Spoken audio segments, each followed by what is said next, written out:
Bilə bir tək sən gülüm. Sevib sevilmək zulüm də olsa, eşq əzabından çəkərəm zulüm. Sənin yolunda ölüm də olsa, bir can nədir ki uğruna ölüm. Başqa kim uğruna ölə bilər ömrüm, mənim kimi, mənim qədər. Başqa kim uğruna ölə bilər ömrüm, mənim kimi, mənim qədər. Səni kim belə çox sevə bilər ömrüm, mənim kimi, mənim qədər. Sənə kim dəyər verə bilər ömrüm, mənim kimi, mənim qədər. Səni kim belə çox sevə bilər ömrüm, mənim kimi, mənim qədər. Sənə kim dəyər verə bilər ömrüm, mənim kimi, mənim qədər.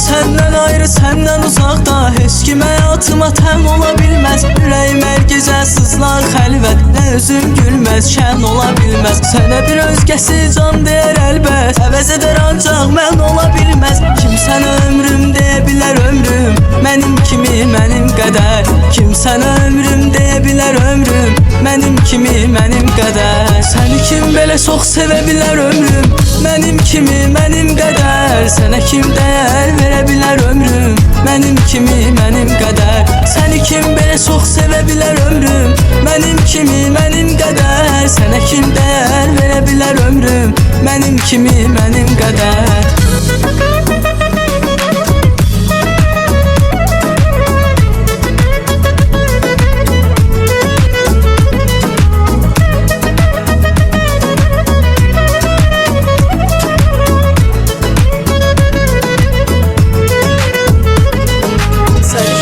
Çox sevə bilər ömrüm, mənim kimi, mənim qədər. Sənə kim dəyər verə bilər ömrüm, mənim kimi, mənim qədər. Səni kim belə çox sevə bilər ömrüm, mənim kimi, mənim qədər. Sənə kim dəyər verə bilər ömrüm, mənim kimi, mənim qədər. Səni kim belə çox sevə bilər ömrüm, mənim kimi, mənim qədər. Sənə kim dəyər verə bilər ömrüm, mənim kimi, mənim qədər. Səni kim belə çox sevə bilər ömrüm, mənim kimi, mənim qədər. Sənə kim dəyər verə bilər ömrüm, mənim kimi, mənim qədər.